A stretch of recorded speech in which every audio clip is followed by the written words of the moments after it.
What's good, everybody? It's Batman. So today I'm here with Jay the Great. We are going we're going to be finishing the reaction of Shawnobi versus KENROCK. So we left off. We're at 27 minutes, and we basically went over the most contentious part of the debate. That was the longest as well, which for part one. So we're going to get into the rest. The rest of it's very, very pretty straightforward. For at least from my memory, it was mainly Shawnobi with the lead. In favor from because it was like with everything with the narrative and with Itachi and all that, and like with sick to alive and yada yada. But so everything's very, very straightforward. Won't be a lot more, won't be as many pauses as there was in the beginning. But obviously we'll pause if need be. And then since we're reevaluating, obviously, let's say if we were somehow in the wrong or we got something wrong, and let's say maybe Ken was whatever this and that, then we'll bring that up too. But we're gonna get into it. We're gonna hear it out. You guys already know the vibes. Make sure to check out Jay the Great's YouTube channel. He has tons and tons of content. Sir. All kinds of stuff. UFC, anime, Naruto, IRL topics, the whole 9 yards. And he has a couple of banger videos that he released as well, so go check those out. I think it's a Pain versus Itachi. Yes, sir. He did a Thunder God as well. He did a future video with him, so that's pretty cool if you guys want to check that out too. But and then they got more stuff along the way, so if you want to know all the updates and keep up, make sure to check out his channel. So Yes, but all right, sir. well, we're gonna get into it, and here we go. I'll let that go through and just go through your scaling. I mean, if you want to, we can knock it out real quick. What's your scaling for Pain above Itachi? I just don't want to go on too far of a tangent with this, because like I don't want it to, Oh no, you're fine. That's why Yeah. I want to move to the other half of my scaling. Before you guys continue, real quick, Jay, thoughts so far on that whole segment? Yeah, let's just skip that. It's just And that's literality, it's a combat of premise.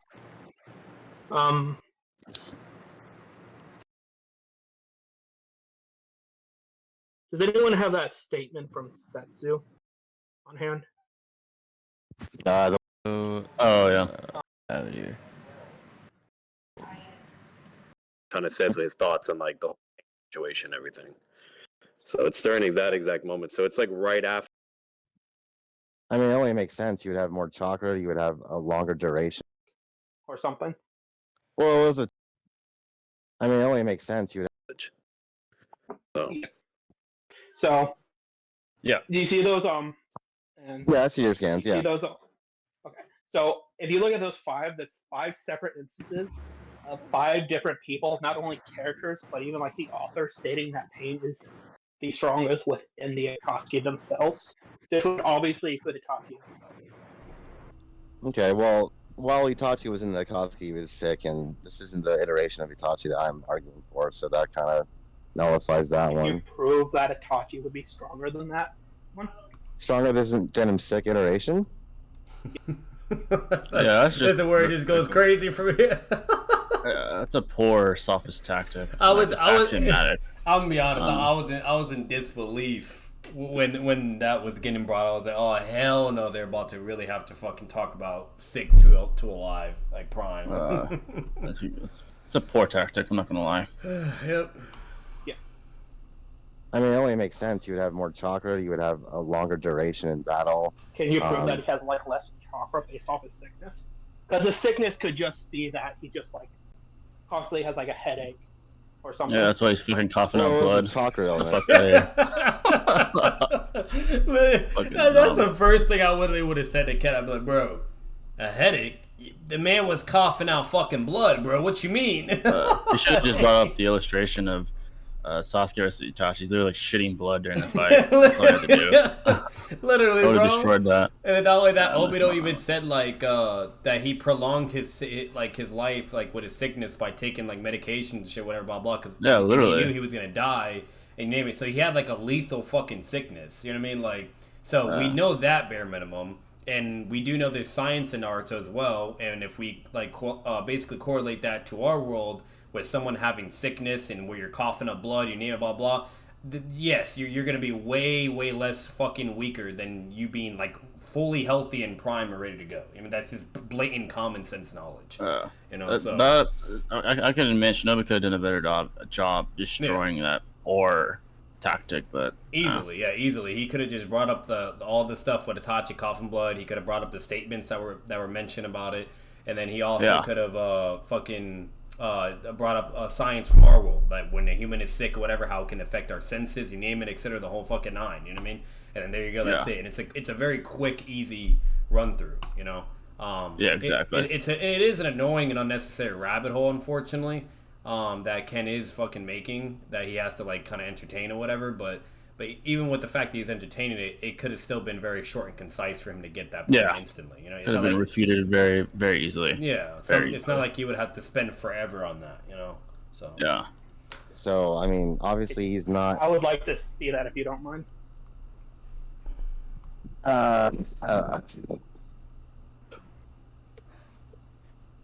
So you're saying your argument? No offense, your argument is based on the fact that like his sickness like massively weakens him. So unless you have like some proof of that, I just don't accept it.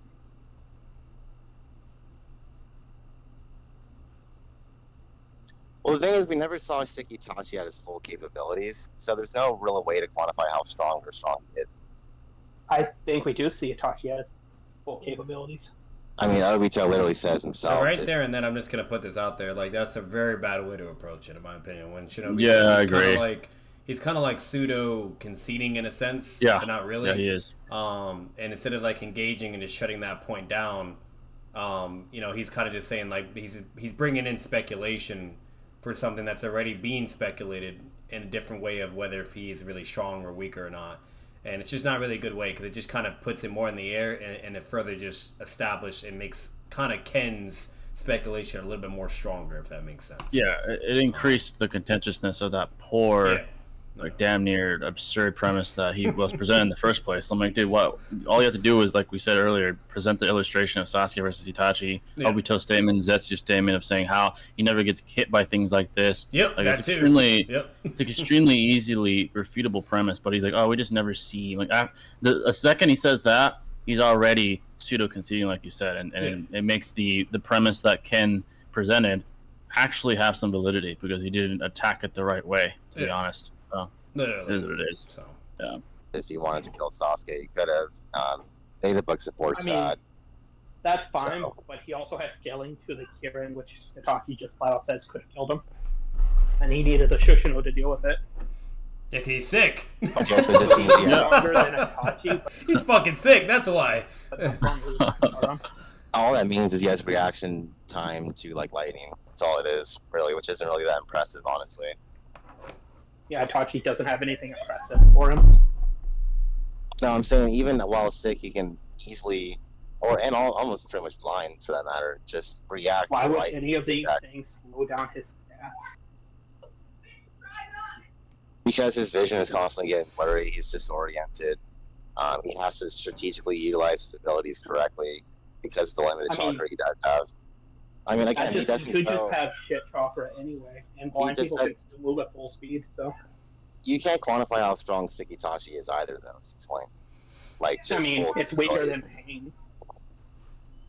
Itachi. So I'm just gonna mention this out here for anybody that's ever in this situation debating. Just to kind of get some pointers and tips. The quantification's irrelevant. You don't have to quantify someone's power level because no matter what, Kishimoto never fucking provides that. What we do know, though, is when Itachi is brought back as an Edo where he has no sickness, okay, and he has nothing to hinder his body or anything, okay, even like stamina and chakra is basically not even an issue at that point.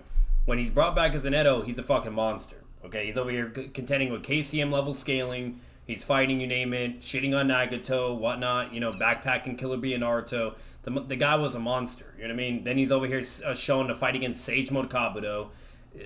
Fucking Itachi alive, full power, ready to go. He's very, very powerful. You know what I mean? Like, really, really strong. So, there's just that flat out. He was also able to, like, immediately in Mataratsu, like, all the fucking pain summonings and shit. So he has plenty of feats and plenty of evidence to basically direct how strong he is as a person with no sickness and etc. whatever you name it, and that's the closest we will ever get to seeing Itachi in scaling. Unfortunately, that's all we have. You know what I mean? But there is a way to know how powerful he is, and that's what's most important. The quantification is completely irrelevant. That doesn't help anything. That's stupid. We don't get any quantification for anybody except for fucking Naruto. You know? Yeah, exactly. So essentially, essentially, currently, as far as the status of this premise battle, it's contentious still because I guess Shinobi is providing enough to establish like, oh, even Sekitachi wasn't using his full out power because he was undercover the whole time. But like we said, this is an easily refutable premise. As far as a like numerical quantitative analysis, that's impossible unless we're talking Dragon Ball, like pre Cell arc or pre Buu arc. That's when there's like numerical value involved. Actually, give me 1 second. Fucking dog's barking. You're good, bro. That dog came in there and he was like, bitch.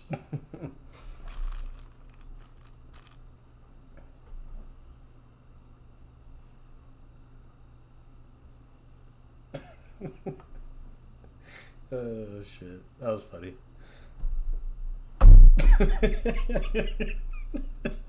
Like the way Jay just said that shit, like so calm and collective. he didn't even have. Oh shit, that's getting me at least. He didn't have like any anger. He didn't have like no annoyance, nothing.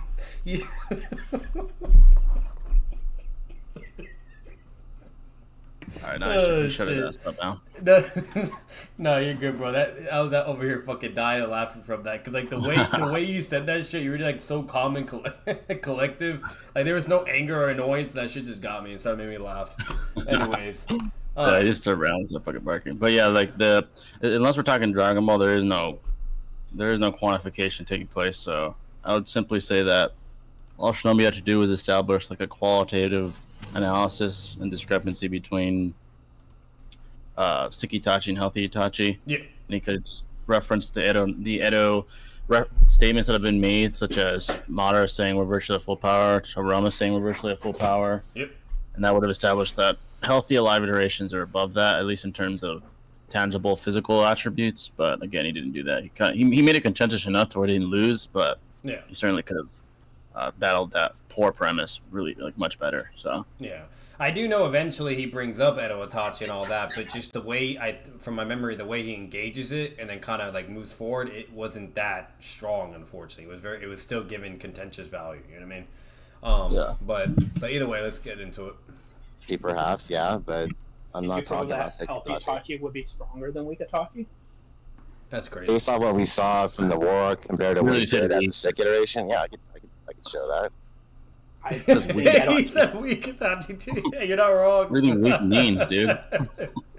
So really stronger because he have basically an EMS, which wouldn't be the Itachi we would be talking about. So this is the main argument Ken eventually uses for Itachi. This is absolutely easily refutable, and it's not even a valid point either. Like he's basically saying, oh no, he's only like that because it's basically like an EMS. It doesn't matter if it's only like an EMS. That has nothing to do with it still correlating and dictating to his raw stats and the feats that he can perform when he's alive with no sickness. That's the main point. It doesn't matter. False dichotomy. Yeah, it's a false dichotomy. It doesn't matter if it's like, oh, he has like basically an EMS or whatnot. That has nothing to do with it. You know what I mean? It's not even fucking relevant. So the bottom line is that's literally what he can do when he has nothing on him, no sickness, no anything. Therefore, that kind of strengthens the notion and indicates that yes, he is stronger than his sick version of himself. You know what I mean? If I was Shinobi, when he said weak, I would have called that out. I'm like, you just conceded. You just said Sekitachi's weak. That too, yeah. He didn't catch on that, but that would have ended this. He conceded the point right there. That too. Because he knows damn well in his head. You know what I mean? Like, come on. Yeah, exactly. Because I think Itachi, even outside of the sickness, just has a really poor amount of chakra and stamina due to the fact that he relies heavily on his MS. And we know the MS he has capabilities. He just has greater feats as an Edo because he's not barring himself from foiling his plan with Sasuke. Everything is kept under wraps for a reason to make his main goal of protecting Sasuke, making him hopefully defeat Obito, things of that nature. That's fine, but that Itachi would also have a near infinite amount of chakra, which would also counteract the fact that I think Itachi would just have a poor amount of stamina and chakra. Can you quantify how healthy? So, how fast does the chakra exactly regenerate, though? And the reason why that point and argument Ken has doesn't matter is due to the fact that we've seen multiple characters that have very poor chakra and stamina levels, like Kakashi. you know, you name it, etc. To where even while they're fatigued or whatever, they're still extremely fucking powerful and still going blow for blow with enemies, you name it. So all because like you have like not like high levels of chakra or stamina doesn't mean you can't be a threat and be more powerful than people. We look at Kasame for an example. You know, he had the most chakra out of anybody, yet Itachi was still stronger than him and beat him. You know what I mean? In the game, and even in the anime and manga, it was even indicated that once he whips out his MS, that like he's just not in his league, and then Kasame just concedes and puts the sword back on his blade, so on his shoulder. So like no matter what, like that also doesn't fucking matter. Like basically Ken's whole main thing is, oh well, since the Edo he has like practically infinite chakra and stamina, whatever, blah blah. So I mean, therefore he could like, you know, spam whatever, blah blah, and do this. That's why he's stronger. It doesn't matter. Sure, yeah, he has the benefit and advantage of spamming jutsu compared to like his alive self, but he still is going to have the stats that he would have as if he was alive or an Edo. That's the disconnect of where Shinobi should have engaged it in, and it would have just basically been shut down because basically Ken's not getting anywhere. You know what I mean? He's kind of making up a false perception of something to indicate that Itachi's stats somehow miraculously are higher because he can just spam more jutsu and practically has an EMS. That makes no fucking sense. You know? What he should have said, another thing he could have said to just destroy that absurd premise is, again, point out a false dichotomy, because what he's implying is that because Edo Itachi has infinite stamina and chakra, that his stats should be higher. That's incorrect. All you got to do is point out the differentiation between infinite stamina and chakra, which Edos do give you, and the nerfing that it also gives you. So all you would have to say is Itachi in general is an individual with one-shot abilities like Tsukiyomi and the Tosuke Blade. Yep. And in his prime, at the beginning of this altercation between him and Minato, he'd start out with higher stats than he would as an Edo, because again, Madara and Tobirama both prove via their statements that you're almost at full power but not quite there as an Edo. So Edo Itachi is inferior to Prime Itachi as far as physical raw attributes. That's all he had to point out, and then he could have just said, simply put, it's negligible that he would fatigue over time because he has one-shot abilities anyway. That's all he needed to substantiate, and Ken would have been stuck probably. But again, he didn't attack this the right way. It's contentious enough to where he's not losing this point, but he could have destroyed it. Yeah, and then not only that, if you really even analyze Itachi as a character, his stamina and chakra levels are actually pretty fucking impressive. Yeah, because even when he's sick and on his fucking deathbed, he's over here spamming Amaterasu, using Tsukiyomi, then using Fireball and shit, then using Susanoo. Like, the motherfucker had ridiculous amount of chakra and stamina while he's fucking sick. You know what I mean? So imagine even while dying. Yeah. You know? Even while dying, it was actually pretty good. Like, the only time we ever get to see, like, Itachi where he kind of indicates to where like fucking the Mingekyo does take a toll on him was in the beginning of part 1, after him using Tsukiyomi on Sasuke, and then Amaterasu to get out of Jiraiya's jutsu, and then using Tsukiyomi on Kakashi. It kind of indicates like, oh, you know, whatever, he's like, you know, like his eyes or some shit are kind of like, you know, he's getting like a little bit fatigued, but like even then he was still fine and looked like ready to go. And then no matter what, the reason why that's a little bit contentious is because the whole fucking weirdness about Itachi is he's kind of like playing the double spy. You know what I mean? So if anything, he could have just been bullshitting and saying, "Oh, like I'm low on, I'm weak, or my eyes, or whatever, this and that. They need to rest, yada yada." Because he doesn't want to kill everybody. He's a fucking double agent. So like, there's a lot of contentiousness around Itachi overall, and it's very hard to correlate what exactly is his limits. But if I was to bare minimum say that maybe only part 1 he had some maybe chakra or stamina issues, and that's a maybe, or 2 he never did, it was just all a fucking act, you know what I mean? And then once again, when we get into when he's sick and fighting Sasuke, blatantly shows that he's clearly okay, he could just spam his MS and shit. And then when he's in the war, you know, I know he's an Edo, but you still have chakra levels as an Edo, and you also can run out of chakra even as an Edo as well. That's shown in the war as well with Minato and shit, and you name it. So all because you're an Edo doesn't mean you can't fucking be low on chakra or run out or not, you know, have those effects still. Like Minato couldn't even use Flying Raijin because of the Divine Tree absorbing all of his chakra. And he's like, I don't have enough chakra. So even as an Edo, you do have limits. And Itachi is also spamming Amaterasu, you name it, whatever, and then fucking using Susanoo and shit, and he's perfectly fine in the whole time in the fight in the war. So there's plenty of ways to really execute on this, but unfortunately Shinobi couldn't do it. Yeah, that was an easily killable premise. It was a bad premise, first of all. Yeah. So, yeah. I would argue near instantaneous, but I could be wrong. Okay, so we really don't have any real way of concluding that then, right? But you're the one claiming that like healthy Itachi would be like massively more powerful than the sick one. I'm asking you to prove that. Based off empirical events that have happened between him being. Let me ask you this question, Jay. If you're fucking sick with COVID, you know what I mean? Are you gonna punch harder than when you're feeling fully healthy and ready to go? Yeah, like what the fuck? Like, what's the point of Itachi being sick then? Why would Kishimoto even ride him? Literally. He's still the same power. Like, it only gives him a headache. Yes. Yeah, like would your senses be just as focused and great as, you know, you're alive, ready to go, compared to you having the fucking flu or some shit, you know, or whatever. Literally, or especially Sasuke, a blood chronic virus where you're fucking spitting out blood and in pain and shit. Yeah, even Sasuke during the 5 Kage Summit, he starts feeling the effects of prolonged usage. He's like, how the fuck did Itachi deal with this shit? Yeah, he was like, what the fuck? That is, and he was like. It was hampering his combat ability too. So Shinobi certainly could have brought that up too. That's like literally proving that it affects you in combat. Yeah. Also, so. Yeah. That's another great point. Yeah, during the 5 Kage Summit, when Sasuke mentions the amount of pain it feels with using Susanoo and the MS, you know, whatnot, when you don't have like EMS basically, you know what I mean? And how much, because even when using the MS and using Susanoo or your abilities, that shit also fucking hurts. It's like agonizing pain, you know. So, exactly. Yeah, with all that, yeah, there's so many ways Shinobi could have gone about it. But either way, he does a decent job, and Ken does a good job as well, and that's why it's very contentious. But overall towards it, from my memory, Shinobi still gets it. But we're going to hear it out, listen, and here we go. Yeah. Damn near healthy. Well, going against Casey and Naruto, going against Nagato. That's not a healthy Itachi. That would be like an EMS Itachi with a theoretical infinite amount of chakra. Okay, so obviously alive, he wouldn't have infinite access to his Mangekyo abilities, but he would be not sick, and he would have, if not better, conventional methods of dealing with adversaries as an alive iteration. And we already saw I don't think that would change, though. Like, why would it change? Like, I don't think the sickness affects his stamina or chakra.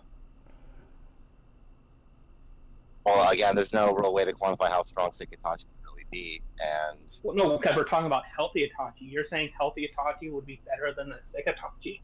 I'm saying he'd be better than Edo. I'm saying he'd be better than Edo Itachi. I don't think that. I think Edo would be massively better than healthy Itachi because of his technical EMS and his near infinite amount of chakra that constantly regenerates. Which we know that healthy Itachi wouldn't have. Having infinite access to Mangekyo-based abilities does not amplify one's speeds, like combat. Yeah, so see how Shinobi's going through it in the right direction now? How he's like really kind of analyzing and like basically having to micro explain the aspects of it, of why it would, and you know, and it's still, you know, and yada yada. So now he's finally getting into it, showing he's bringing up very good points, you name it, and this is where it kind of just gets more stronger in Shinobi's defense here, and that's why he takes it, basically. Exactly, yeah. Reaction travel, nor does it amplify one's AP. All it does is no, but it does allow him to... And then look, Kenrock just conceded right there. He said no. So he just conceded to right there, and then the whole fucking sick or like Edo to the alive, and like the whole connecting the dots. He literally just conceded right there and then. Yeah, Shinobi should have been more diligent of his diction, but he wasn't. So jutsus in such a way that he wouldn't be able to in any other circumstance. Like the Itachi couldn't bombard the entire field with the Amaterasu, while Edo Itachi could.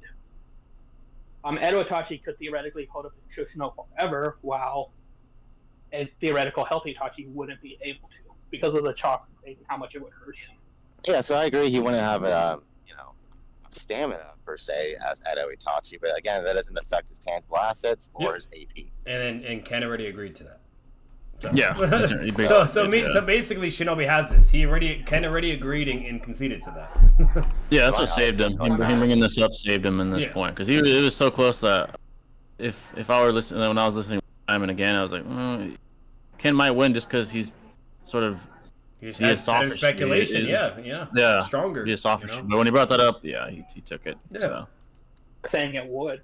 I'm saying that within this scenario, he wouldn't have the ability to deal with pain in any way because of that limitation, while Edo would have that ability because of his near infinite stamina. And once again, what Shinobi could have done is he could have. I wouldn't have even agreed, and really in that overall sense. like what I would have just said is be like, well, no, Itachi, even when he was sick, he was able to spam the MS abilities. He was just fine. He was spamming Amaterasu and just shooting that shit everywhere. You know what I mean? Like the Uchiha hideout was like inflamed in that shit. Literally, you know what I mean? So he could still spam it while sick. You know what I mean? So even if he was prime and not sick, he could definitely spam it probably even longer then. You know what I mean? Like, so I would have brought that up. Now, and the only thing I would have conceded on would be like, yeah, like if we're comparing Edo, like who can last the longest, obviously fucking Edo, you know what I mean? Like, no fucking, it's a no-brainer. But overall, like, I don't know why Shinobi never even brought that up either. Like, Itachi can spam his abilities while alive as well. He literally does it against Sasuke, you know? Like, not indefinitely, but he can definitely do it for a prolonged amount of time, for sure. Yeah. That's... Well, you still... want to make sure. You go ahead, Shinobi, and then right after you go, Shinobi, then I'll say my thing. You go there first. Okay. So...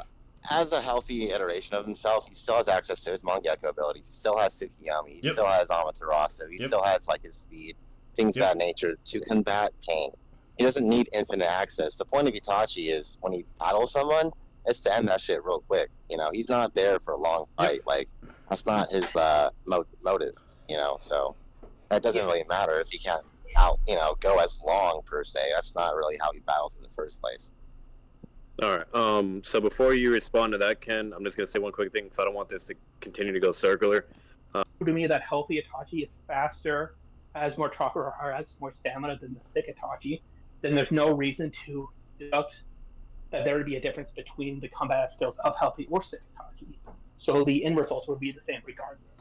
And the only thing that's making that change within the Edo is because he has a near unlimited access to these things, so he can do attack. I think we're just kind of going in circles here. Yeah. No, that's all I had to say. Yeah. All right. So, what's your whole analysis on that, Jay? The whole thing. You're too healthy, Itachi. Did you hear me, Jay? Oh shit, my bad. Yeah, I'll make one. I'll make it under here so it's easy to see. Scans channel. It's just that the main chat's just overfilling with stuff, and I don't want to accidentally look back or something. Yeah, there you go. You guys should be able to post. I called it scans channel, right underneath main chat. Skip this and scan shit. Yeah, just skip that shit. Okay, there we go. Okay, cool. Okay, cool. So basically, as we know, like Obito is quite contentious with Minato, even as like an adolescent. He was 14 at the time. They even regard it as a game of inches, if you will. And this was an adolescent Obito. Obviously, he's a lot older. When he makes his statement that I provided, Itachi is really dangerous not only because of his conventional methods, but his intellect can really help supersede the match, if you will. So for Obito to regard Itachi in this manner on several occasions throughout the narrative, without conducting upon his plan, without Itachi's death to happen first, it indicates that Itachi was someone to fear for Obito, who, as we know, took on Minato, like I said, as an adolescent. And then you can start with that part of scaling if you want. All right, and this is another thing, like, because now Shinobi starts eventually correlating and tying everything together with Itachi to Obito, and that's another very good, strong evidence objectively that he could have provided to, like, kind of shut down the whole fucking sick to alive of which is stronger and which is weaker, because we technically see that in a sense as well, where Obito's like, oh, sick Itachi, you know what I mean, and whatnot, like, if he knew everything about me, whatever, I'd probably be dead by now. You know, and then when it's an alive Itachi, like, he flat out just, like, doesn't want to have the smoke or nothing. You know what I mean? Like, he's, like, just basically concedes and takes the ultimatum because Itachi basically threatens him and says, I will fucking kill you if you don't take this deal. You know what I mean? And if anything, that would further strengthen the whole notion that alive is more of a threat than sick, because fucking alive, that's how he's acting that way. And then when Itachi is sick, then Obito's speaking of, like, if he knew everything about me, then he could have killed me or whatever. So he could have kind of approached it that way, kind of basically comparing the two of what, like, Obito felt more, you know, with, like, expression-wise. And there's that too. But anyways, but this is where it also starts getting pretty good for Shinobi when he brings up the narrative and the consistency of the narrative backing up of Itachi being in a similar scale and ballpark with Obito. And the fact that that's even the case at all, obviously, is going to put, you know, Itachi in a good spot, you know, especially even in comparison when it comes to other people like Pain or or when it comes to the whole fucking KCM scaling, you name it. So, but anyways, yeah. So most of the time when Obito's talking about Itachi, like an opponent and all that, he usually talk about his ability to like do something like the mentioned. So like one of the things he could have done was like gone and like given like all the information of the atrocities to the Bleak Village had anything happen. And when he's talking about like if Hitachi had known about him, he would be dead. He's just talking about his ability to like sneak in like his Amaterasu and other stuff like that around like the world. So he's just saying that he could have like prepared for like Izanami or something. Like he would have killed him before, try to find a way to kill him beforehand. I don't think this proves like Itachi has like competitive like relativity to Obito, just his ability to plan traps ahead of time. I mean, it's kind of said verbatim, like he would be dead if Itachi knew more about him. Essentially, you know? But he's not talking about like if they were to go head to head in battle, just his ability to plan traps. Like Itachi, Sasuke's Amaterasu, which wasn't him like fighting him directly. You do realize unless you think Sasuke could kill him. The Amaterasu. So I'm going to give credit when it's due. Ken is going in a good direction approach to try to make this evidence basically redundant, which is the first thing Shinobi's posting is when Obito says in his head that if Itachi knew everything about him, that he would be dead after getting hit by the Amaterasu. And so Ken is doing a good approach on it. This is what you normally want to do. You want to obviously apply good speculation and then give a different interpretation of what it's leading or pertaining to and yada yada. And then basically it just boils down to who's going to have the stronger, interpretation argument and to strengthen that, of what Obito meant when he's saying that in his head. Yeah. So just want to put that out there for Ken. It is a good thing to do. Yeah, that was a good refutation. Yeah. Yeah. Amaterasu is not the ability to fight against opponents at that speed, though. The Amaterasu is not known to be a very fast attack, if you will. It's meant to be a DOE attack, essentially. No, it's known to be incredibly fast. What are you talking about? Yeah, I don't know why Shinobi said that. Yeah, that wasn't the best. Yeah, you should have thought about that a little longer. Yeah, it's known for its speed. It was said multiple times that that's why it's so dangerous, because it's instantaneous. And wherever you look, even the Raikage got hit by it. So yeah. From Itachi? No, Setsu literally just says it's an undodgeable jutsu. Yep, that too. That's why Kirin. That's why when Sasuke uses Kirin, he says this is just like your Amaterasu. It's like it's instantaneous. You can't dodge it or some shit. Yeah, exactly. Because it incinerates whatever it takes, but obviously we've seen it be dodged on multiple instances. I mean, even that just make it unblockable. He says it's an unavoidable jutsu. Those are two different things. But we see it be avoided before. Even when the 5 Kage summoned Sasuke used it on the Raikage, even Gaara was able to intercept it. So Shinobi brought up a good point. That's where he's kind of like now basically saying no, you're wrong or whatever. To where Shinobi actually slightly pulled a sophist moment with the whole like Amaterasu is not really known for speed. That's not correct. But the way he went about it is a good sophist way to convince it, falsely wise. But then what he is saying that is transparent, that is true, is basically saying to Ken that, oh, that's not true, that it's instantaneous, whatever, blah, blah, because the Raikage was able to dodge it with his speed in V2, He doesn't say that exact thing, but he just says the Raikage was able to dodge it, and then he says Gaara was able to intercept it. Now, the Gaara thing, that's not important, because that doesn't basically refute or debunk what Ken is saying. That's still basically strengthening his notion that the fact that Gaara has to basically intercept it, instead of being able to move out of the way, clearly goes to show that it's too fast and he has to use his sand, otherwise he would just move out of the way, or whatever, etc.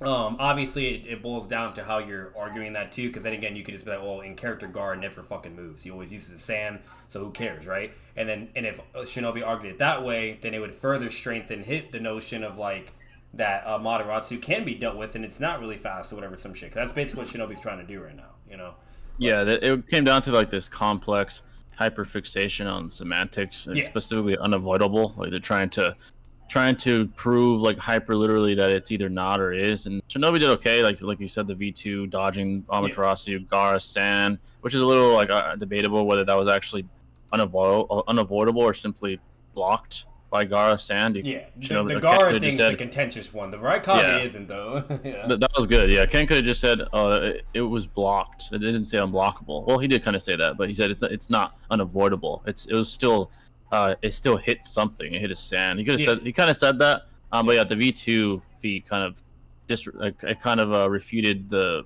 hyperliterality of unavoidable. So I guess Exactly. you did good there. Yeah, you did good there. Yeah. So he basically did good, but then not good at the same time. But either way, he still got it. You know what I mean? That's all we're saying. Yeah. He was avoiding where the jutsu was going. He just also he proposed where it would go. He wasn't dodging the jutsu. When Sasuke utilized Amaterasu that Itachi implanted into him, Obito avoided the attack. He got out. No, he didn't. He got hit. He just Izanami'd himself out. Yeah, Ken was right about that though. Obito did get hit by it. He was literally screaming in pain. I did. Yeah, I think it was on a panel. You see it on him. Yeah, it's literally on him. Like it hit him. Like it speed blitzed him in close range, and then Obito's literally screaming in pain and everything. And we don't know what happens after because it's an off-screen moment. Yeah, we don't. There's only two things he could have done. Either he was able to calmly it away somehow, or two, he used Izanagi. Those are the only two ways he could have dealt with it. So he didn't really avoid it. He didn't avoid the actual attack. He avoided death, basically. That's it. Yeah. So, which is why right after that happens, Obito says in his head, if Itachi knew everything about him, he'd be dead. You know what I mean? So basically saying like, if Itachi knew everything about him, meaning whatever Obito did at that exact moment, whether if it was Izanagi or Kamui, then Amaterasu would have been effective and killed him. You know what I mean? But because he didn't know everything for whatever. That's why at that moment, even though the Amaterasu did hit him, it wasn't able to kill him because he had a way to deal with it, you know? Exactly. It was like because he didn't know everything, he had a failsafe. But if he did, there would be no failsafe method. He would have known of all of them, and it would have been a sure thing. And Obito would have died, exactly. So yeah. And another funny thing, if you guys ever seen the movies, it's even hinted again to where Itachi says, okay, physical attacks or whatever don't work on you, but I have other ways to deal with you, basically implying that he could still beat him.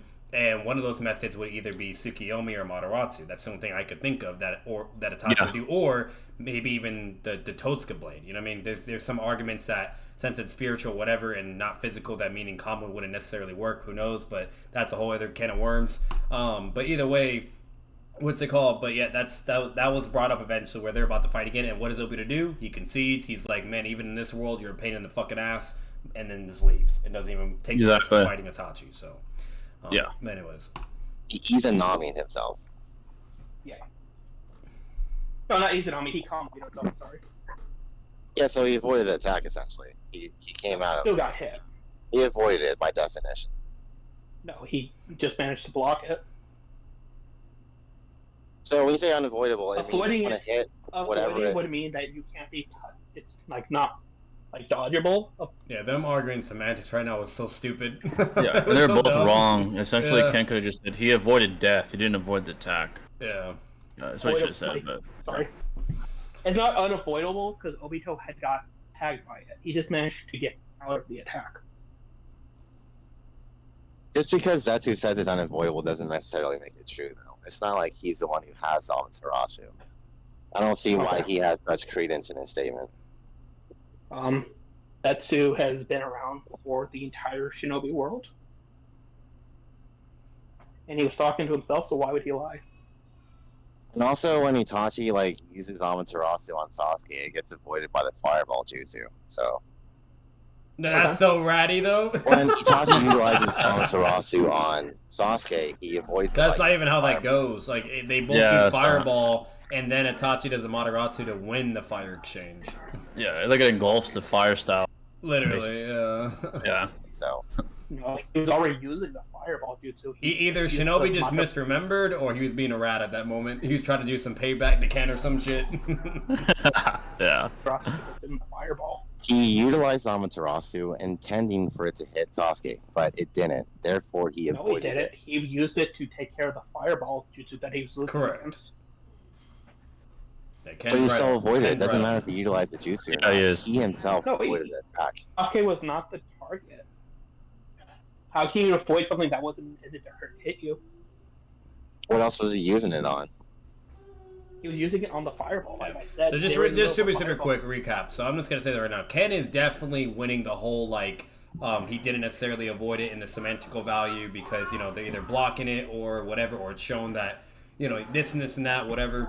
So Ken got that all day, but the main point that was even being brought up that eventually gets to all of this, okay, is the fact that Amaterasu, whether if it's actually unavoidable or not, and to where Shinobi said it is always, and then what's it called? And then no, it was the other way. Ken said it's unavoidable no matter what, and Shinobi's like, no, that's not true. We see the Raikage dodge it, and then we see Gar intercept it. The moment he brought up the Raikage dodging it, that is a blatant contradiction and clearly shows that it's clearly not unavoidable. You know what I mean? That you can dodge it if you have the speed. So no matter what, Shinobi got the main point.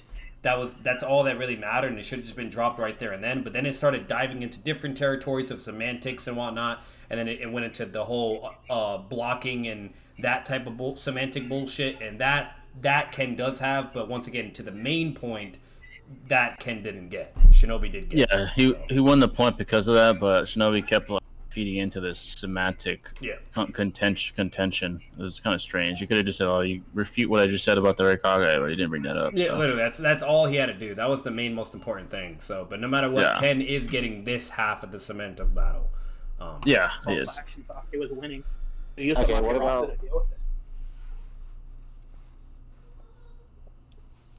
Yeah, I don't know. If you're going to talk about the fact that Itachi missed the rooftop, Itachi wasn't meaning to hit Sasuke. Hang on, I'm gonna interject. What he's saying, Ken, is he I know what he's saying. Yeah, he's talking about Sasuke. Yeah.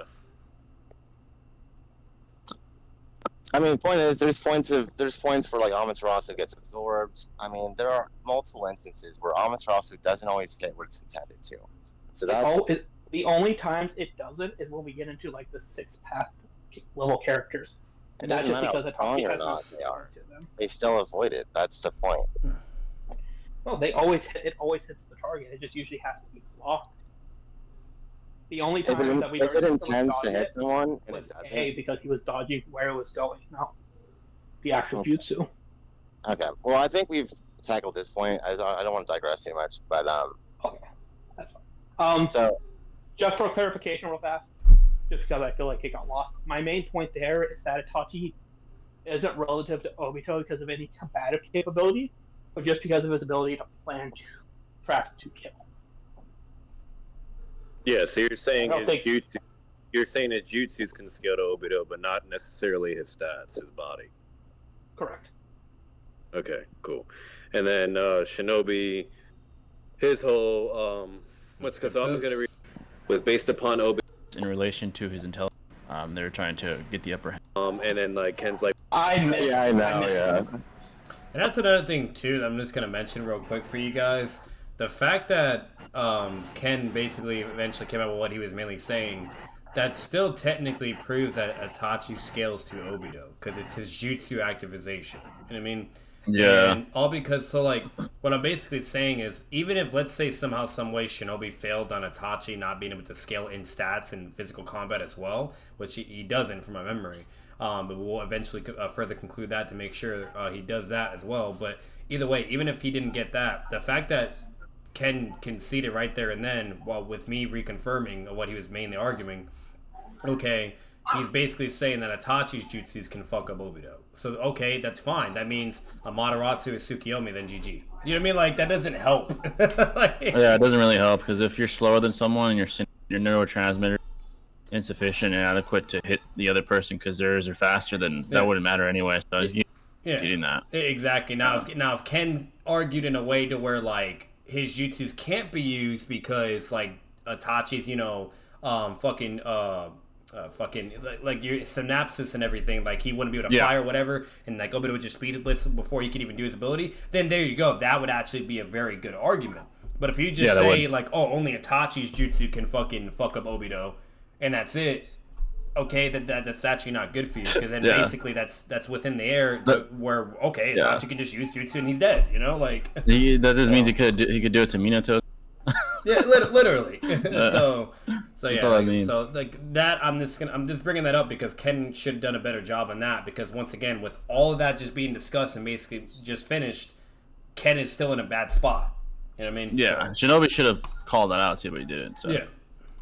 Okay, so you just misspoken. All right, so regardless of that, that's kind of what I heard with there, and once again, that just corresponds to the whole argument of the jutsus and abilities is what can be a threat to Obito. But anyways, then it went from where also Shinobi responded with Amaterasu where it's not unavoidable, and the statement is incorrect because there's been multiple instances where it just literally technically.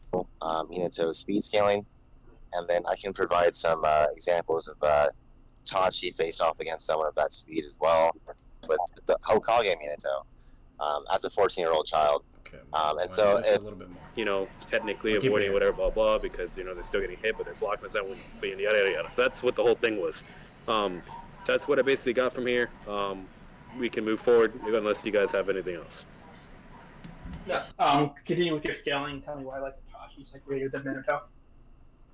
Well, if there's no more contention with the first part, then obviously, as we know, Obito was able to be contentious with the Hokage Minato as a 14-year-old child. And so if Itachi's at all relative to an adult iteration, that implies that he's above Minato.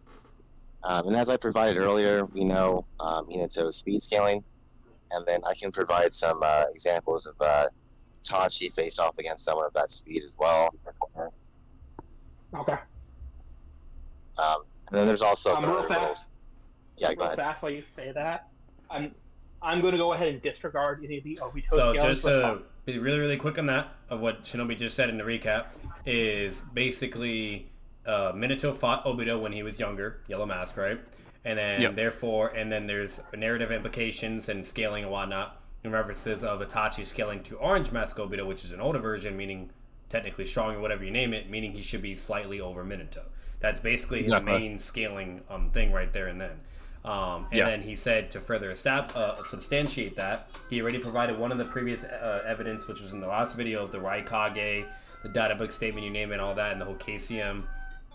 There was all that, and then he's going to show apparently further more evidence to conclude, but basically saying that there's speed feats to further conclude of him being on that level with Minato and whatnot. Yada yada yada, and then he's gonna further keep bringing up the Obito connection, and then overall that's the main plate of Shinobi's evidence. It's just the Obito connection, and then the feats that Itachi has, and on top of it with the fucking data book that he gave. So yeah, exactly. Yeah. Itachi, just because I believe I did disprove that. But if you have anyone else, then I'll look at it. Okay, then I'll just say, with your point of you would need to be, okay, so your first statement is just the same as the scaling that we went past, so no offense, but I'm going to disregard it. Well, you just brought it up again, so... No, I said we've already gone through the Obito versus Itachi thing, and I believe I had went through that. So since the first one is Obito versus Itachi, I'm going to disregard that because it's a part of the debate. Do whatever you want, man. Do whatever you want. Go ahead. Absolutely. I'm just letting you know so that way you're aware. I'm just letting you know. Yeah, go ahead. Ken, I think he's trying to add further to the whole scaling of I would have been much meaner if I was Shinobi. Yeah, you could tell Shinobi got annoyed right there too. Yeah, he did. Because Shinobi was gonna further add on and to substantiate the whole Itachi scaling the Obito thing. And then KENROCK's well, we already talked about that, whatever, your first part of scaling, so therefore, and I think I got it, so we don't need to continue it on. That's not how debates work. No, it doesn't. I would have been like, I don't give a damn what you think went through. I have more to give. I don't really give a fuck what you think. I'm here to beat you in your premise, so I don't fucking care. But Shinobi he's much more patient than I am, so. Yeah. Fucking. But anyways. Itachi. Shit. No offense, but then he should have brought that up during that part of the debate. That'd be like trying to bring up power. If we had gone over power. But I understand. We just get on these really long tangents and then it's distracting. Oh no, it's fine. I would have unless on that point if you wanted. I thought that if you guys have anything more to add on this, then go ahead. If not, then move forward. So I don't know. Yeah, and I literally was about to, but then he started talking. So I mean. Yeah. No, so essentially. No, I told you if you want to move to the next part of your scale. Was that you talking just now, Jer, in the recording? Oh, yeah, that was me in the recording. Okay, I'm about to say. I was about to intervene and be like, I was about to say essentially you don't dictate. Yeah. I think he got the message before I had to say that. Mm-hmm. And then you did. No, I said unless we've if we've gone over the first part, then yeah, I can. But yeah, so it's just I think what's going on right now is it was a misinterpretation, Ken, to where when he said he was going to go into the next scale, he meant like still corresponding to the whole Itachi to Obito thing. It was just going to be a whole new thing instead of what you just discussed, not like an entirely new scaling separate from Itachi. Then for the future within this debate, do me the favor and only say you're moving on to the next scan if you're moving on to the next part of your scan, but not to say this is continuing on this part. No, I agree. That was fine. I just misunderstood you. Okay. All right. Cool. All right. Yeah. Keep going. Obito and Itachi. All right. It's just more supplementary evidence. Just saying, Obito said himself that. Oh no, Itachi said himself that he could kill Obito. And then in regards to them being relative, we do know Obito defeated. Well, not he didn't defeat, but he was quite relative to Hokage Minato. It took basically Minato's like trump card to defeat Obito at the end of the day. Yeah, flying version. This was a kid Obito, mind you. Like so he never speed blitzed him with just his raw speed or body flicker or anything like that. He had to use flying Raijin to attack him from his blind spot and time it just right to hit him before he could combo. So. Yeah, there's billion relativity, for sure. Statements after the fact when he's like alive, he's had a lot more time on his hands to develop his powers, things of that nature. Gather intel from Madara, and so he's developed the shinobi, and then. Yeah, I'll just leave it there. Can you prove that Itachi could actually kill Obito at this point in time, and that's just not his arrogance? I mean, him conceding that is all the evidence I really. He didn't concede it. I mean, he says, "Or else I would be dead," and then Itachi isn't someone to just undermine Shinobi. He's quite a genius, to be honest, and he literally says he can kill him as well. So. That is also very true. In character, Itachi doesn't underestimate people. He's very, very very humble. Very humble. You're definitely true. You're definitely right about that. We see it with Guy. Yeah. Too much. Yeah, he knows the 8K. Yeah. He's not a cutthroat loose cannon at all. Yeah. So no, he's right about that. He knows his limits. He understands. You name it. So even with Kabuto, with him learning Sage Mode, like he was even like wow, what the fuck? Like, he was a little bit freaked out about that too. Because he knows how dangerous Sage Mode is. Like, so Itachi is very, very knowledgeable and in character, a very humble person. So for him to just flat out come out with that energy and think he can be able to do that has to most definitely, like logically speaking wise, like to where he clearly believes that he's at least relative to this guy. You know what I mean? That he can at least be able to fight him hand to hand or at least give him a fight. You know what I mean? Because if you're going to threaten someone and say, I will kill you, it's either two things. Either you are stronger than them and you know that, or two, you at least scale to them to where you can put up a fight and believe in your capacity to kill the guy. Those are the only two scenarios you have. Yeah, that was a good point by him. And then he does say, like, Obito conceded after that. Like, he compromised. So. Yeah, exactly. Like, if Obito, like, at the end of the day, Obito, if he didn't concede, or let's say Obito said, like, let's say he just, like, said, like, you know what, I'm only willing to do this because this is just going to help me more and whatever, blah, blah, and I'm really not in the mood to fight you, and I feel like we can, like, actually help each other some shit, then there you go. That would provide that, some other reasoning of why he was willing, but he doesn't do any of that. It's literally a moment of silence. They both respect each other. The novels, and even, like, the novels does even a more descriptive, better job of, like, acknowledging why they had their silence. It says, like, what they're actually thinking and shit. But either way, like, bottom line is they acknowledge each other. They know they're a threat to each other. And then basically they just decide to work together. And the fact that he did that, and then literally for the entire show of Naruto, part 1 in Shippuden, even while he's sick, the man never tries to double cross him, or whatever, or fuck with him, or be like, fuck this deal, whatever, I'm doing whatever I want, I'm going to attack the village, or I'm going to kill your brother, whatever, I don't give a fuck, or I'm going to take your eye. Never ever does he do that. Ever. Yeah, so this was one of Shinobi's best points for sure. And Shinobi actually could have really, really delivered on this and won it if he brought up the third most strongest narrative point, which is when Itachi is dead, he literally starts talking to Zetsu, and it's like, yes, finally, that eyesore is finally gone. There's nothing that stands in my way now. And basically the way he explains it all was basically saying Itachi was the only reason why he couldn't make certain moves with the Akatsuki or just attack the village right away or take Naruto or do whatever the fuck you want. Itachi was the obstacle in stopping him from doing that. Exactly. He flat out just admits all that and concedes it and says that to Zetsu. And then what does Zetsu say in response? He's like, yeah, I get that, but we lost so many people because of that. Like, look at all the Akatsuki members we've lost. Fucking Deidara. Kakuzu hit on, etc. So that is another really strong narrative point to bring up that Shinobi could have done. And if he did that, like those 3 points right there and then with the Sasuke, with then with before he goes to annihilate the Uchiha clan, and third, right when after he dies, and Obito giving his thoughts on that, like that's just come on, you know what I mean? Like what do you? Yeah, like this was one of his maybe his best point, but he could have even done it better. To be honest, it was a good one, but if he would have even further analyzed and sort of expedited the empirical evidence, it could have been even better. It was still pretty good, but yeah, he could have done an even better job. Exactly, because that would have just further strengthened the notion that it wasn't because like Obito just had some other agenda or whatever some bullshit you want to think of, right, or interpretation. Yeah. It would have been simply as no, like Itachi was a threat and he was the one in his way, and Obito couldn't do anything about it, whether he liked it or not. You know what I mean? He had to concede. You know, that he literally admits it right after. So that's all I'll say on that. But anyways, Shinobi still did good. Yeah, it says literally kill. Where do you see him say that Itachi is not a ninja to be undermined? Repeat that. You kind of like went low. Where do you see the statement of Obito saying Itachi is not a ninja to be undermined? Gosh. All right. Well, I mean, Itachi obviously isn't going to just say you can kill anyone without actually having a full grasp of their capabilities. When he went against Nagato, doesn't know Obito like that at this point in time. But Obito doesn't know Itachi like that either, to be honest. Yes, he does. He's been watching the clan.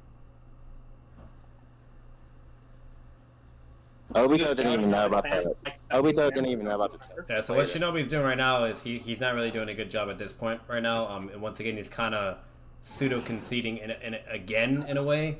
Yeah, he is. What's it called? And like the problem with this, like what Jay said, which is one example of showing like in character and how Itachi is with some evidence, because that's what Ken's doing right now. He's questioning that claim and saying, well, you need to provide me some evidence in order for me to actually believe in that. You know what I mean? Yeah. And one example, like what Jay said with Guy, of how much he like respects him, acknowledges him, the gates. You know, he says like he even tells Kasame don't underestimate him. He even does it with fucking Kakashi. You know what I mean, and whatnot. Yeah. Like he does it with a lot of people, and he acknowledges whatever you name it.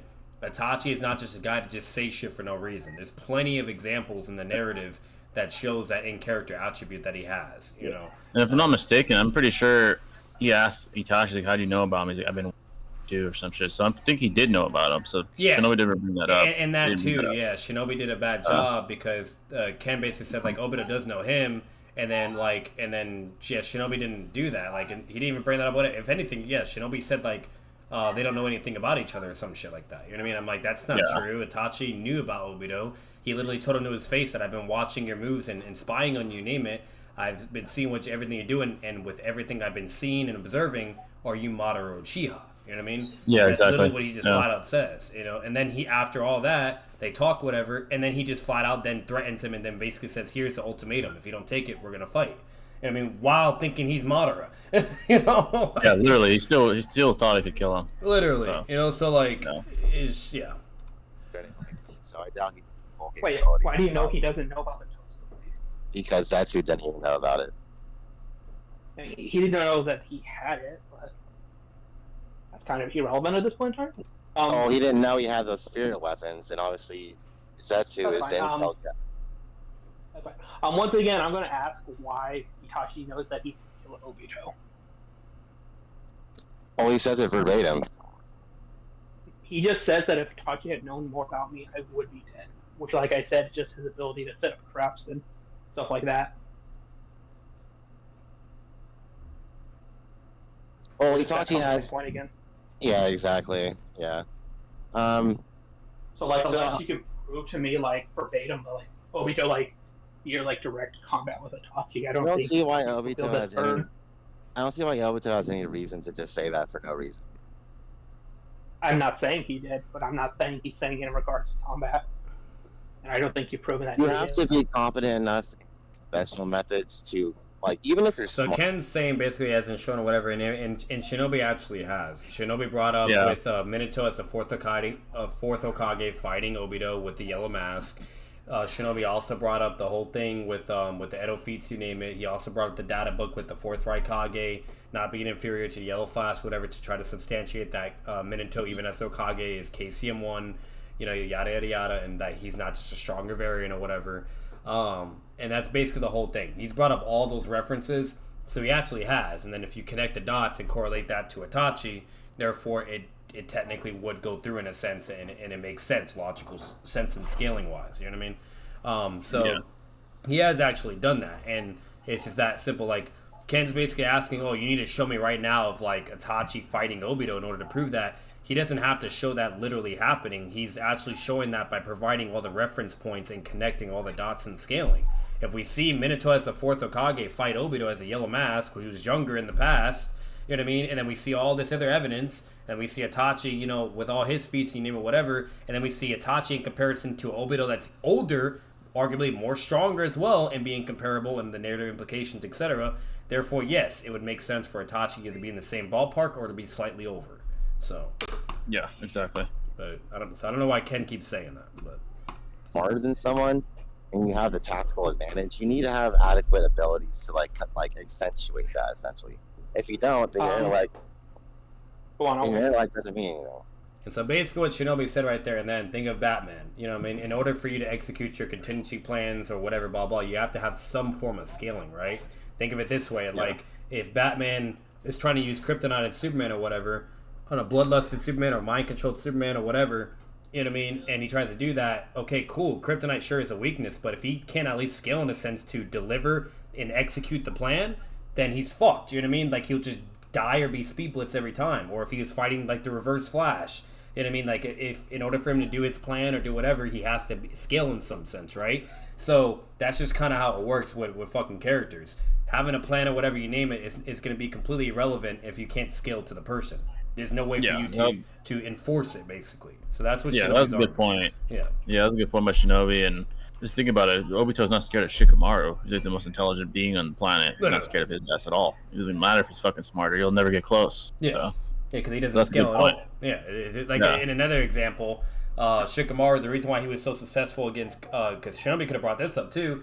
Shikamaru was only successful with his contingency plans and whatever you name it because he could scale to Hidan and Kakasu. You know what I mean? Yeah. But if he didn't scale to them, he'd be fucked. You know what I mean? He'd just die. Yeah. You know, like, it doesn't matter how smart you are. If you can't, like, Tamari is another good example. His whole strategizing and whatever, that'd be completely out the window if he didn't scale to her, you know?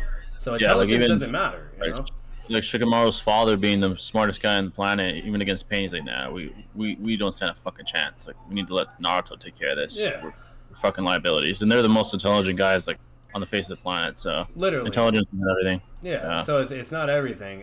Now it's one thing as if like if it was like a trap he made, like let's say it's like fucking Obito. Obito comes into like a fucking room and there's like some weird ass like vapor in the air and it like now paralyzes Obito or whatever, and he didn't know that would go under what Ken is basically arguing or something. Yeah. But that's not what basically is being discussed as of now or being basically shown. Instead, if anything, the whole reason why they were discussing this is because Itachi's Amaterasu was able to fuck up Obito. So meaning, therefore, what's it called? Like, if anything, if we analyze all that information, Shinobi's premise is actually technically the stronger one here. Because it's not like Itachi's having to set up a fucking magical room or something to kill Obito. It's just his ability. You know what I mean? Like, another good refutation would have been that Sasuke has slower synapses than Itachi. So if it was Itachi that would have done that, I probably would have killed Obito too. You should have brought that up also. Because that was Sasuke's eye. Yeah. It wasn't Itachi. It was fucking Sasuke. Yeah. Yeah. So that would have been good too, but. Yeah, go ahead. So do you think like Boruto is like stronger than Ishiki now? Why would you ask that? Because he doesn't scale to him at all, yet he had the ability to take him out. But that wasn't due to like his final stats, but that was because of circumstances and his ability to plan to take him out. Boruto and Ishiki? Not Ishiki, Momo, sorry. Oh, okay. I was like, what the hell are you talking about? Okay, so one more time. That just threw me off. Yeah, that threw me off. So what about Momo? So do you think that Boruto now just automatically scales to like Momo then? I never made that, you know. Well, okay, so like Momo has, on top of what I just said, Momo also has a similar statement where he so what Ken's doing now is a false equivalence, by the way, because technically really it was Naruto's power that actually took out Momo, not Boruto's power. Yeah. Just putting that out there. But if Shinobi wanted to be stingy though, and still kind of like, and technically use Ken's argument against him, okay, if anything, he could actually debunk it in a sense, because technically Boruto was at least able to move fast enough and intercept Momoshiki with his big-ass rising gun that Naruto gave him, slam it against Momoshiki, withstand the recoil and everything. Yep. You know what I mean? Yeah. All that whole fucking shit, and basically proving in a sense that Boruto was relative at that exact moment, in a sense, because if he wasn't, then Momoshiki would have just speed blitzed and killed him. You know what I mean? Like that. Yeah. That's all that would have happened. That would be like, you know? Yeah, that definitely would have been like the best, softest route if he really wanted to. He's like, yeah, well, he did utilize a Naruto powered Rasengan and withstand the the momentum and the after effect and amount of energy that's being inputted. So he is relative. Yeah, right. yeah, literally, and that would have further strengthened Shinobi's argument. Like he should have went in on that. He actually should have took advantage of that, because that was actually bad for what Ken's bringing up, and because that's all he had to do. Because if anything, it's just further substantiating Shinobi's claim. Because once again, his whole argument is all because you have a power that can beat you. If you don't scale to that person, it doesn't matter what power you have. It's redundant. You know what I mean? That's why you'll either just get speed blitz or whatever, yada yada. Look at Minato as an example. In the Raikage, like, you know what I mean? Like, if Minato wasn't able to activate Flying Raijin, he would have died by the Raikage. But he could use it in time or whatever.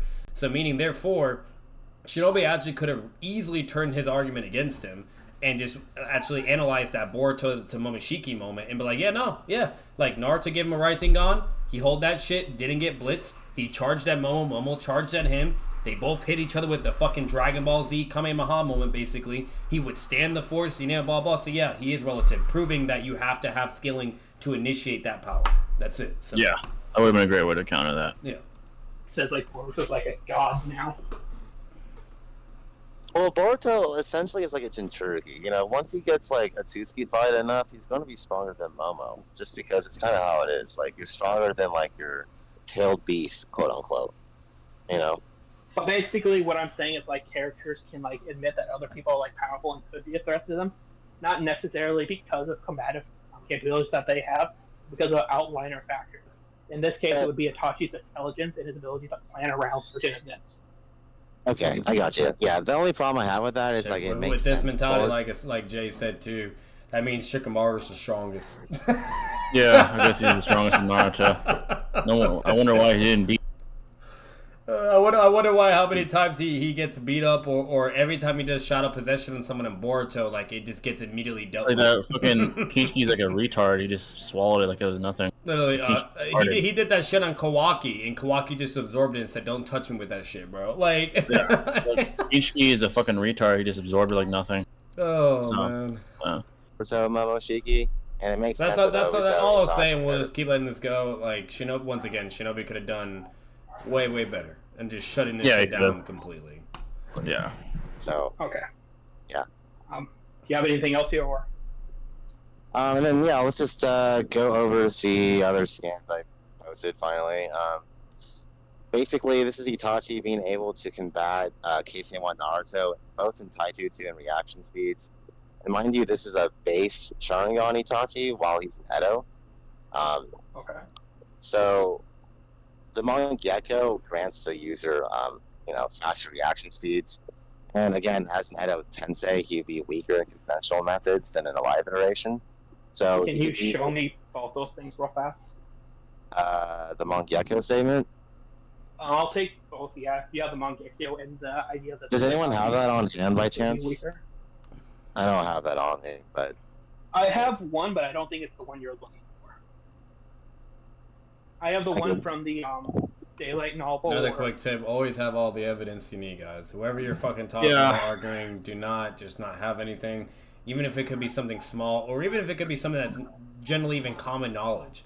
I'm telling you right now, don't run into this mistake or issue, because it's gonna bite you in the ass. And you know what I mean? Yeah. So be prepared as possible. Yeah. Shishui says that the MS allows him to mold like several times the amount of chakra. Well, that's not really what I'm trying to advocate for, but there's also the data book for Sasuke. really for that one. Well, I mean, like, if you really need it, sure, but I mean, it's just kind of like whenever the Sharingan evolves, it always grants the user extra perceptional abilities. You know, I don't think it does. The only thing I could think is like, oh yeah, that was this point when I forgot. Oh shit. Yeah, that's just blatant common knowledge. You know, you look from 1 Tomo to 2 Tomo to 3 Tomo, and then to the MS. It's pretty fucking straightforward to understand. But one easy way of showing that is, for one, there actually is a statement that does say that the MS's perception is actually greater, and you name it. The chakra is even more powerful. And on top of that, it's literally the 3 Tomos are basically combining together to form a type of design. It's like all completely as one. So if you kind of do the math, like, think of it this way: if you have 3 dots, right, that grants you extra possession, like each dot gives you that possession, and then they all combine into like a really big design of an eye. Don't you think that would make sense for it to be even greater, because it's literally combining? You know how when something combines and gets bigger, it's more powerful. So yes, in perception, you name it, whatever, it would definitely. And there also is a statement for that as well for the MS. So once again, you could even just, all you got to do is point out and analyze the progression of Sasuke himself. He's like the template for Sharingan progression increase in power. You could just point out part 1, which I think Shinobi does. The part 1 when he's fighting Naruto in the very end, he gets 3 Tomo, he starts reacting and perceiving much better. Yeah. But for the MS part, you could have just simply pointed out, comparing Heavy Sasuke to MS Sasuke. Heavy Sasuke is having trouble like dealing with Deidara, and then MS Sasuke literally reacting to V1 and V2 Raikage. That's all he has to do and point out. Yep. And that would have erased Ken's premise there, which is again another poor premise. That was a mistake Ken did in this debate. He would like lash on to these very absurd premises that were quite easily refutable, and Shinobi, for the most part, at least made his premise contentious enough to where he didn't win. He could have destroyed those absurd premises, but he did just good enough to where it's like, all right, he made it contentious enough to where it's at least up in the air. Yeah. But yeah, he could have done a much better job here. Exactly. Yeah. Your MS ability, like your Sharingan, like it gives you like new Sharingan abilities, but that's about it. Like, I don't know if it ever says this grants better perspective. Okay, let me just post this scan, I guess. I do have this one. Okay. So this is like Itachi reacting to Kabuto. And this is like him versus EMS Sasuke and Itachi. And then I have another scan to put them like relative to each other. So it basically says here that Kabuto, they were able to go the EMS thing. Well, I'm just saying, like, well, yeah, that's a good point. I don't really have that like scan on me, but it's just implied, you know, throughout the series. I mean, if anyone has that, great. I don't have it on me right now. I think it would be a hassle, but the only 2 I have, and that's the reason why I said something. The only 2 I have is the one where it says that it can hold more chakra, and then there's one where Sasuke's stats go up after acquiring the MS. But neither one of those helps you because they're both situational. Another example as well, I think Jay even said it too, in the Killer Bee fight, like his 3 Tomo whatever, he could barely keep it whatever, and then he activates his MS and he's able to dodge. I mean, like, yeah, exactly. So he's able to hit like V2 or whatever, like QB Avatar Killer Bee with it, and when he's only using 3, he can barely perceive like base Killer Bee. It also like shows that discrepancy in perception. Yeah, like think of it this way: like if Sasuke is really good with Genjutsu, he would have used 3 Tomo on Killer Bee or whatever if he's able to perceive him, and then it would be enough. But clearly he can't perceive him, so he goes to Mangekyo and then Genjutsu's him, and then he's able to get it. You know what I mean? Like in the anime especially, you see like his difficulty. Like he's looking around, he's like, oh shit, I can barely perceive his movements. Once he gets MS, then he's able to hit him along with Rasen. Yeah, and Genjutsu him. Yeah, exactly. Yeah. Even Madara. Madara is another example. If you actually analyze his fight with Hashirama, what's it called? He's going in 3 Tomo whatever they're fighting. Then Madara does like all his not Madara. Hashirama does all his wood fucking shit that's attacking him all at once, like multiple attacks along with weapons and shit, and he has to activate his Mangekyo in order to watch all of it and keep up because his 3 Tomo wasn't enough. There's plenty of like empirical reference pieces of evidence he could have brought up, but he didn't. I mean, it was still contentious enough, but yeah, he could have easily debunk that. So. Okay. Well, since I don't have the statement, I mean, nonetheless, I'm just gonna say like it's inferred that it's serious. If you don't take that, it's completely fine. But there is the fact that he's also in pro, and then I could try to provide something like that that validates that. Okay. So don't take this the wrong way, but I just don't want to say that like basically you. I think it's trivial. I mean, I think we both know it does, but that's fine. I mean, so you could argue that it does, but that doesn't make it like absolutely true. Because again, like we know when one activates the MS, they gain like very powerful abilities, which help them within combat. Like there's nothing to like definitively say stats instantly go up. It's kind of inferred because when Sasuke gets 2 to 3 Tomoe, he gets faster reaction time. When he gets EMS, moderate marks, he's got nicer moves than before. But that's the Sharingan specifically. Like the EMS and the Sharingan aren't the same thing. I understand that, but what I'm saying is like you don't get new abilities. No, I'm not saying you get new abilities. You just get faster reaction time. Yeah, that's. So be careful with that, guys. 'Cause that's technically not really a good way to argue it either. There's way better conventional methods to do. There's Because if one person, especially sophists or rats or whatnot, but what they could easily do just to nitpick that argument is analyze the Rock Lee and Sasuke fight. You know what I mean? To where Sasuke had like 2 Tomo or whatever, and he's seeing Lee or whatever, and he can perceive Lee, he can see him and everything, but he's not fast enough to react to him. You know what I mean? Yeah, So like. exactly. So, meaning, therefore, you could basically deduce that, like, does it actually increase the reaction speed? Because, you know what I mean? Like, so basically what I'm saying is, like, if he didn't have a Sharingan on, you know what I mean, or whatever, then great, you know what I mean? Like it makes no difference, is what I'm saying. You know what I mean? Like, whether if it's on or off, bottom line is, if it gave him more reaction speed, it would have been enough, whatever. So, that's it's not really a good way to attack it. You know what I mean? It could still make it very contentious and be really hard to kind of go against. You know what I mean? And then if anything, like I said, like Rock Lee just flat out tells him, like, if your body's too weak to act, it doesn't matter if you can fucking see me. You know what I mean? And it's the same thing with fucking with Naruto versus Sasuke. You know what I mean? Sasuke could perceive him, but he just could not keep up with Kyuubi Naruto basically. And then the moment he gets 3 Tomo, he can now perceive him and see him better to where he could beat his ass. You know what I mean? Like, it was shown in the Valley of the End. You know what I mean? So no matter what, like, you got to kind of be careful with that, because once again, someone could just argue like, no, he's just getting greater perception and that he already had the speed and scaling, but he just couldn't see basically Naruto at that point in time. So you got to be really careful with that. There's just better ways to go about it. So yeah, exactly. It's only true with when you unlock more Tome. The MS doesn't grant. So basically, what I'm saying is when you evolve the base Sharingan, you gain an increase in stats, but you don't get new abilities.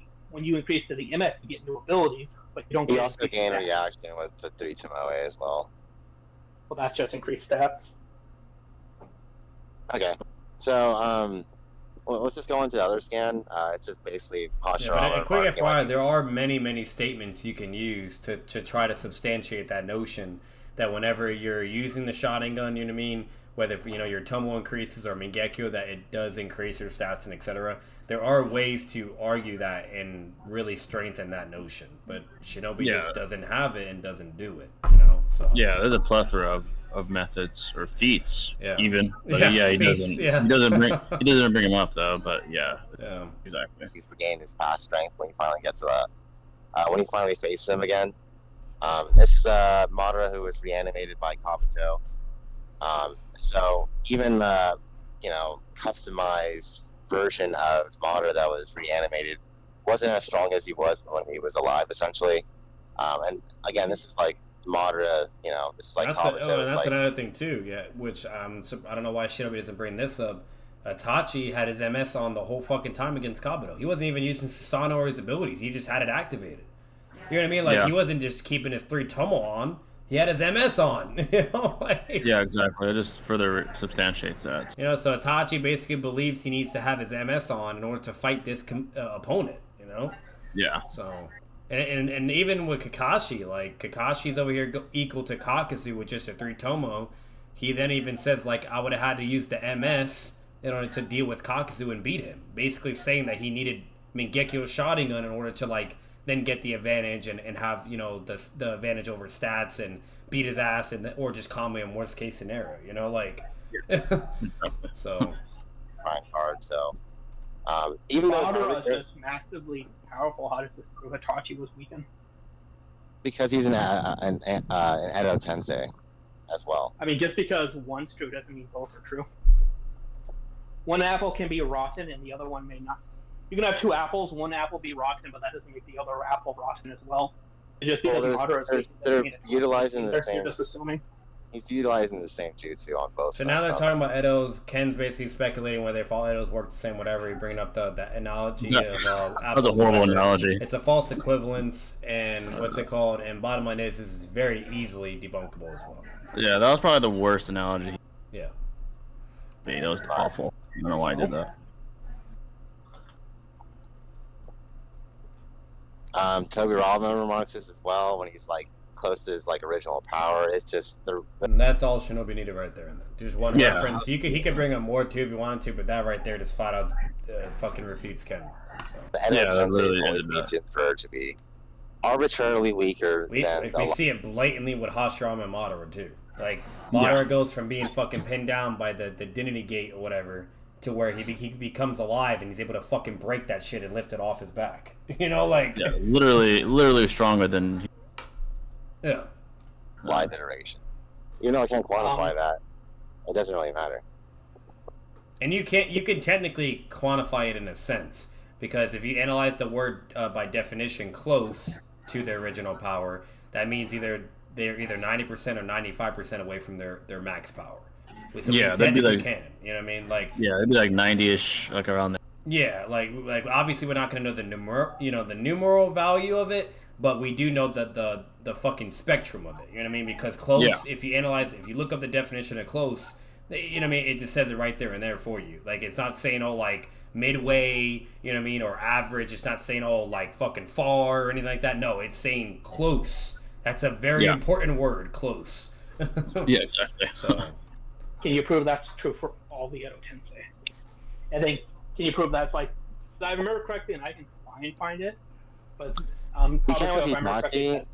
You can't with Itachi because he's never gone full out the whole series. So he's a very situational experience. See, I don't know why Shinobi just did that. I think he just said you can't with Itachi because he never fully goes out. That was not. I don't know why. That wasn't the best. First of all, Ken just argued from. Oh, you're going in and out. You hear me? Yeah, I can hear you now. Yeah, that was an appeal to ignorance. All Shinobi has to say is that's by far the most rational conclusion that the Edo Tensei works the same for all Edo Tensei, and it's your burden to prove why it doesn't. So actually, that's Ken to prove otherwise, but. So I mean, it's just inference. It's just induction.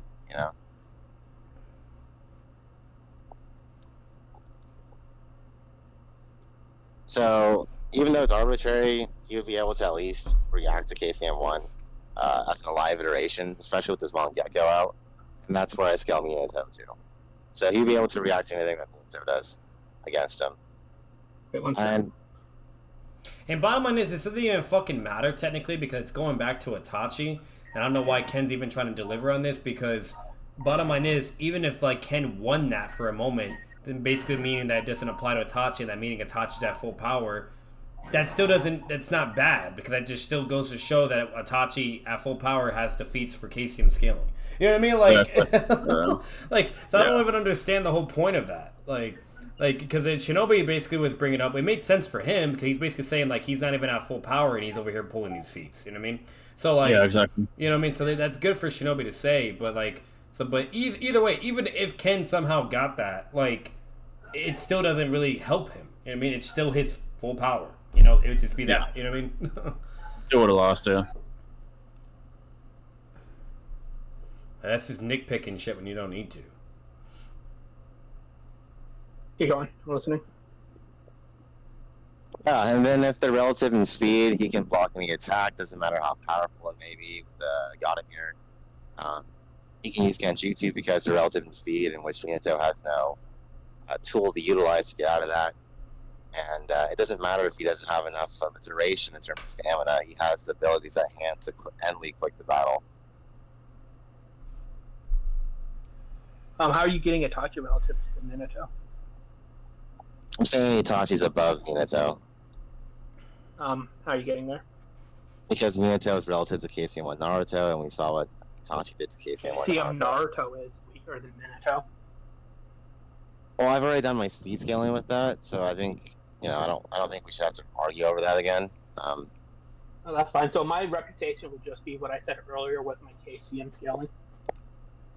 Yeah, the KCM too. That's fair. Yeah, I don't think there's no point going all over it again. But yeah. So as an alive iteration, you just be able to react to opponents faster than KCM1 Naruto, at least to some arbitrary degree, and that's where scale Minato essentially.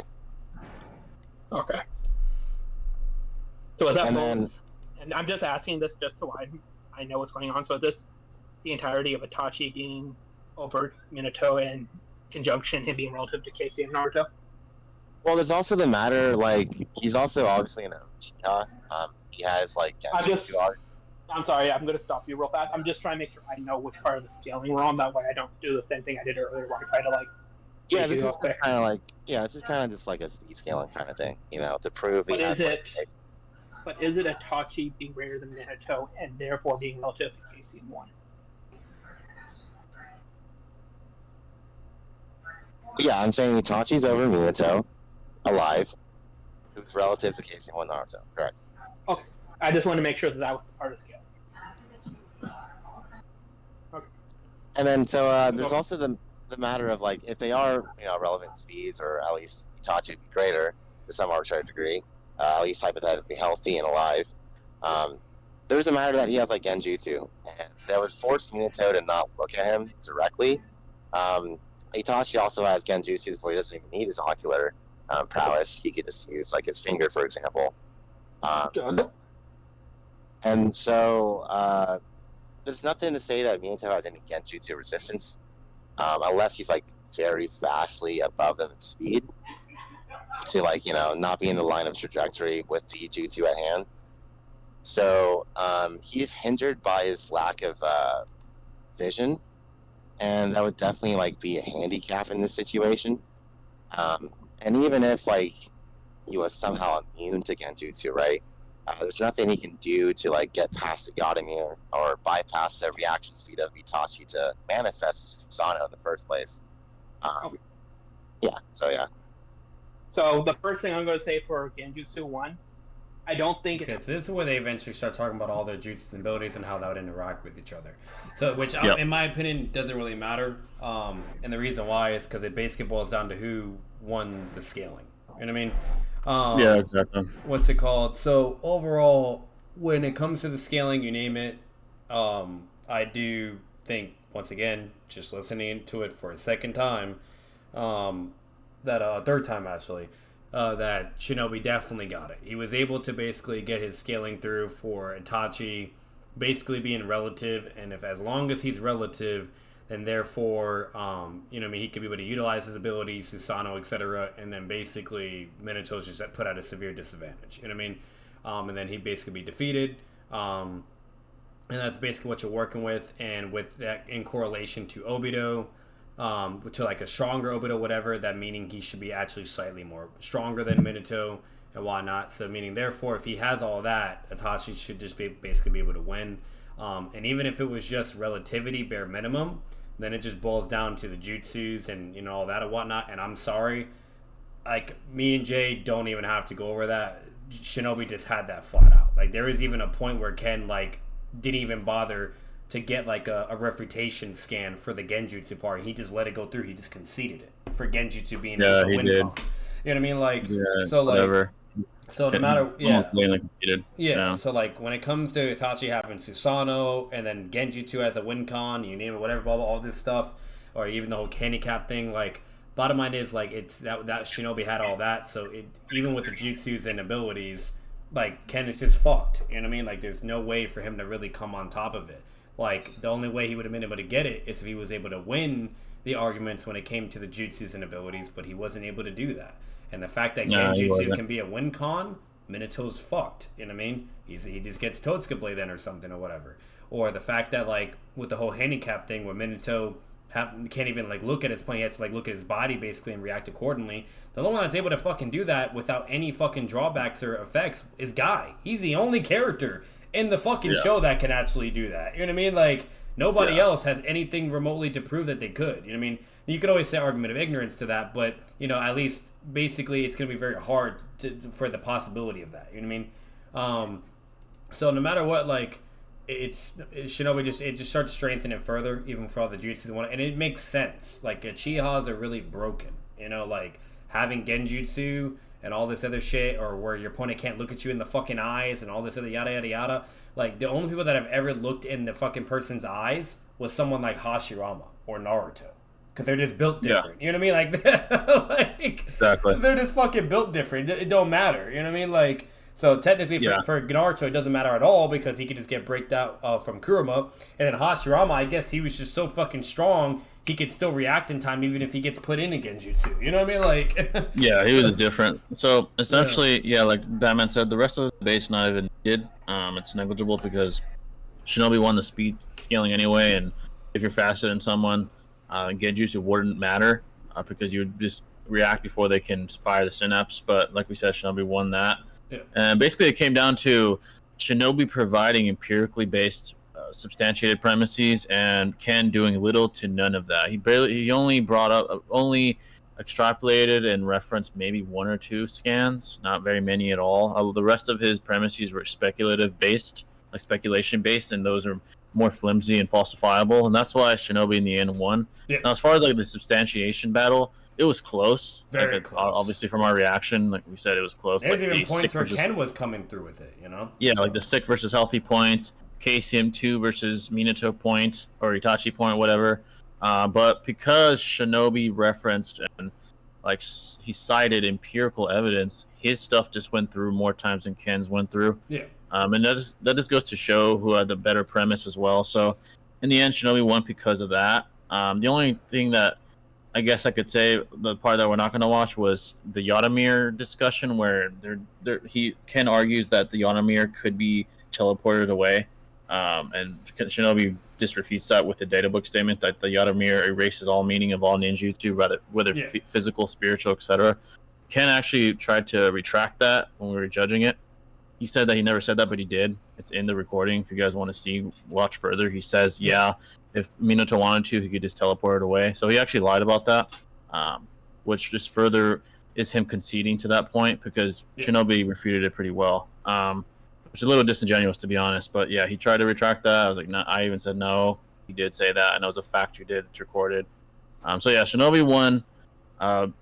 Not extremely won. It wasn't lopsided, but he won, I would say, fairly decisively. Yeah. Fairly. Yeah, so that's really what it came down to. It came to an empirically based premise versus a speculation based premise. So it was bare fucking minimum, mid diff, high ball, high diff. I mean, high ball for relaxation. Shinobi give him the benefit of the doubt, then he was Ken the benefit of the doubt would be high diff. If you give Shinobi the benefit of the doubt, it was like mid difficulty. Yeah. So that's basically what you're working with. So no matter what, that's basically what it was. It was good between both of them. You know what I mean? Like I said, they both did a great job. And there is, like, if you pay attention to the recording, there is multiple times where we're siding with Ken, where we're saying what he's doing really well, he's even like getting a certain point or whatever, and then the same exact shit for Shinobi. You know what I mean? Like, there was no bias, there was no bullshit. We're being completely fucking fair for both sides. You know what I mean? Like, the entire time, me or Jay were bringing up, like, Ken is actually doing better at this point, or actually getting that, or whatever, yada yada, or Shinobi could have done this way better, blah blah, the whole fucking nine. You know what I mean? So I don't want to hear any of that bullshit either. But once again, it was really good. You know, I enjoyed it. It is what it is. Everybody can learn from this as well. I will definitely say that. Definitely needs an improvement on both ends.